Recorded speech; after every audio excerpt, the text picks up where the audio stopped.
बोलो कार्तिक महात्म की जय हो, बोलो विष्णु भगवान की जय हो, बोलो राधा कृष्ण भगवान की जय हो। प्रथमो अध्याय।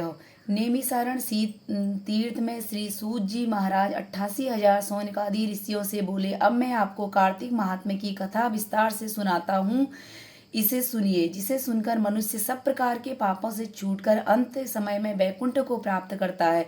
सूत जी कहने लगे, हे श्री कृष्ण से आज्ञा लेकर देवर्षि नारद चले गए। तब सत्यभामा प्रसन्न होकर लक्ष्मीपति भगवान से कहने लगी, हे नाथ, मैं धन्य भई, मेरा जीवन सफल हुआ। मेरे जन्मदाता भी धन्य है, जिन्होंने मुझ जैसी त्रिलोक सुंदरी को जन्म दिया, जो आपकी 16 सहस्त्र स्त्रियों के मध्य में आपकी परम प्यारी हुई है।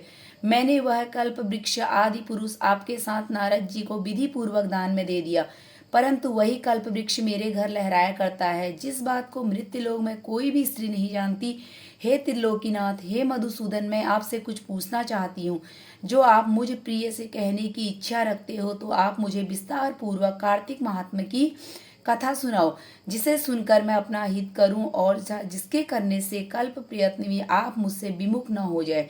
सूत जी बोले, सत्यभामा के ऐसे वचनों को सुनकर हंसते हुए श्री कृष्ण जी सत्यभामा का हाथ पकड़कर तथा अपने सेवकों को वहीं रोककर विलास युक्त प्यारी को कल्प वृक्ष के नीचे ले गए और कहने लगे, हे प्रिय, 16,000 रानियों में मुझे तुम प्राणों के समान प्यारी हो। तुम्हारे लिए मैंने इंद्र से तथा देवताओं से विरोध किया था। हे कांते, जो आप बात तुमने पूछी है, उस महान अद्भुत बातों को सुनो। सूत जी बोले, एक दिन श्री कृष्ण भगवान ने सत्यभामा की प्रिय कामना के लिए गरुड़ पर सवार होकर इंद्रलोक जाकर कल्प वृक्ष मांगा। तब इंद्र के मना कर देने पर गरुड़ का इंद्र से घोर युद्ध हुआ और गोलोक में गरुड़ जी ने गौओं से युद्ध किया।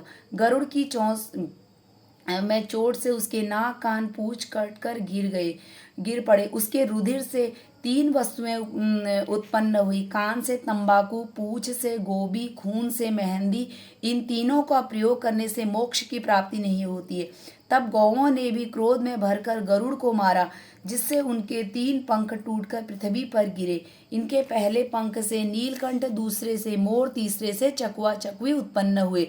हे प्रिय, इनके दर्शन मात्र से भी शुभ फल की प्राप्ति होती है। हे प्रिय, जब मैं हर चीज दे सकता हूँ, तो तुम्हारा हर एक कार्य पूरा भी कर सकता हूँ और हर बात तुमसे कह सकता हूँ, तो क्या तुम्हारे प्रश्न का उत्तर भी न दूं?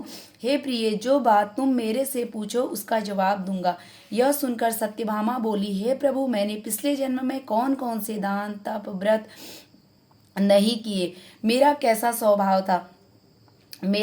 स्वभाव था, मैं किसकी पुत्री थी और मुझे मृत्युलोक में जन्म लेना पड़ा? और ऐसे कौन से मैंने शुभ कर्म किए जिससे आपकी अर्धांगिनी हुई? अपने साथ गरुड़ पर सवार होकर मुझे इंद्रादि देवताओं के स्थान में फिराते हो। तब श्री कृष्ण बोले, हे प्रिय, तू ध्यान लगाकर सुन। जो तूने पूर्व जन्म में शुभ कर्म किए थे, विस्तार पूर्वक कहता हूँ। तुम किसकी पुत्री हो कहता हूँ। पूर्व समय में सतयुग के अंत में मायापुरी में अत्रि गोत्र में एक देव शर्मा नाम का ब्राह्मण वेद वेदांत का जानने वाला रहता था। वह रोज अतिथियों की सेवा, हवन, सूर्य भगवान की पूजा किया करता था।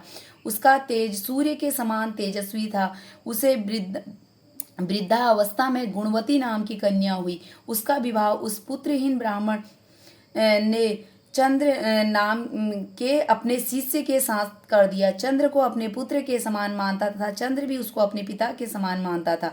एक दिन वो दोनों कुश और समिधा लेने के लिए बन गए थे।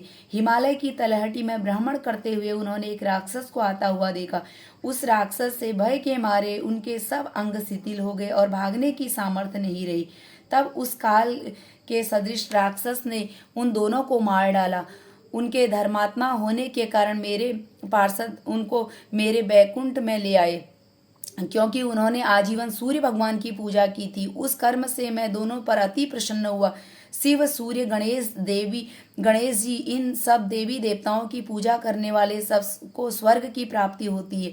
मैं एक होता हुआ भी काल और कर्मों के भेद से 5 प्रकार का होता हूँ। जैसे एक देवत, पिता, भ्राता आदि नामों से बोला जाता हूँ। जब वह दोनों विमान पर चढ़े हुए सूर्य के समान तेजस्वी रूपवान चंदन और माला धारण किए हुए मेरे भवन में आए तो दिव्य स्त्री और दिव्य चंद्र आदि का भोग भोगने लगे। तो आज की कथा यहीं पर पूर्ण हुई। बोलो कार्तिक महात्म की जय हो।